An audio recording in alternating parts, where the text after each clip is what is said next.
السلام علیکم ورحمۃ اللہ وبرکاتہ۔ ہیلو گائز، کیسے ہیں آپ؟ امید کرتا ہوں آپ سب خیریت سے ہوں گے۔ تو آج ہم بہت ہی اہم ٹاپک پہ گفتگو کرنے والے ہیں،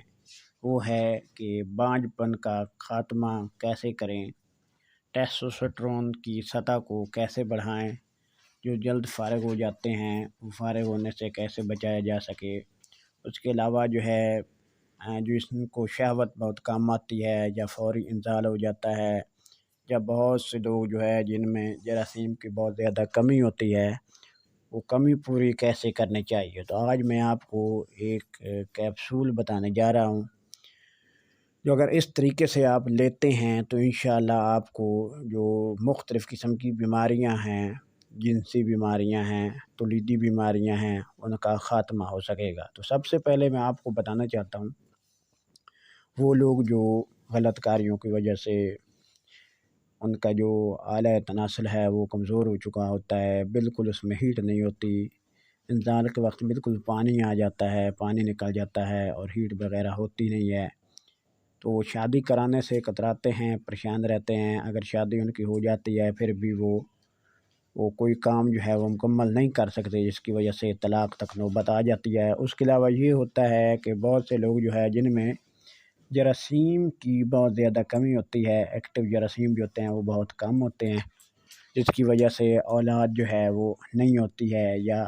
بہت سے لوگ غلط کاری کی وجہ سے ان میں ہیٹ بہت کم ہوتی ہے، جب دخول کرتے ہیں فوراً جو ہے کمزوری کی وجہ سے اعلیٰ تناسل بالکل کمزور ہوتا ہے، اس کی رگیں جو ہے وہ بہت کمزور ہوتی ہیں، وہ ہیٹ اس میں نہیں آتی ہے، اس میں کوئی طاقت نہیں آتی، یا اس کے پٹھوں میں کوئی طاقت نہیں آتی ہے، رگوں میں بہت کمزور ہوتی ہیں۔ یا ایک انسان بہت زیادہ کمزور ہے، اس میں ہیٹ آپ چاہتے ہیں، اس کی طاقت کو بڑھانا چاہتے ہیں، اس کی سپرم کو بڑھانا چاہتے ہیں، اس میں منی جو ہے اس کو گاڑھا کرنا چاہتے ہیں، اعلیٰ تناسل میں ہیٹ دینا چاہتے ہیں،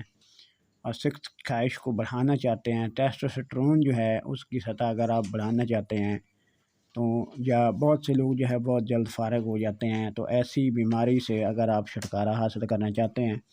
اگر آپ طاقتور بننا چاہتے ہیں، اپنے ہیٹ کو، اپنی ٹائمنگ کو بڑھانا چاہتے ہیں،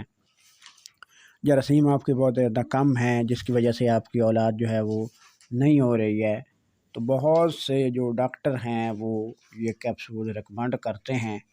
لیکن اس کو استعمال کرنے کا ہر ڈاکٹر کا طریقہ اپنا ہوتا ہے، اور میں آپ کو اپنے طریقے سے بتاؤں گا۔ انشاءاللہ بہت سے لوگوں کو یہ بتا چکا ہوں اور وہ ان سے فائدہ بھی اٹھا چکے ہیں، اور بہت سے لوگ جو شادی شدہ پریشان تھے ان کا معاملات مسائل حل ہو چکے ہیں، جن کا بانجھ پن کا مسئلہ تھا، اس کے علاوہ جن کے جراثیم بہت کم تھے، تو ان کے لیے یہ کیپسول بہت زیادہ فائدہ مند ہوا ہے۔ تو اس کیپسول کا نام ہے گوناڈیل ایف کیپسول۔ گوناڈیل ایف کیپسول جو ہے بہت ہی پاورفل کیپسول ہے۔ یہ آپ نے، اگر آپ بالکل کمزور ہیں تو آپ جو ہے صبح و شام ایک ایک کیپسول لیں۔ اگر آپ کے کچھ سپرم جو ہے ایکٹیو ہیں اور کچھ نہیں ہیں تو آپ جو ہے روزانہ ایک کیپسول لیتے رہیں، اور اس کو پانی کے ساتھ استعمال کرنا ہے، اور یہ معدے میں خلش وغیرہ بھی کرتا ہے اور زیادہ طاقتور ہوتا ہے، جس سے دل کی دھڑکن تیز ہو سکتی ہے۔ تو آپ کوشش کریں کہ اس کے ساتھ ساتھ جو ہے دودھ کا استعمال کریں، پھلوں کا رس استعمال کریں، انشاءاللہ کچھ دن بعد آپ کا سپرم بھی جو ہے وہ پورے ہو جائیں گے، ایکٹیو جراثیم پورے ہو جائیں گے، اور جو آپ کا اعلیٰ تناسل ہے اس میں ہیٹ بھی ہوگی، طاقت بھی ہوگی، اور اس میں جو جلدی فارغ ہونے والی مسائل ہیں وہ بھی فوراً جو ہے وہ آپ کے حل ہو جائیں گے۔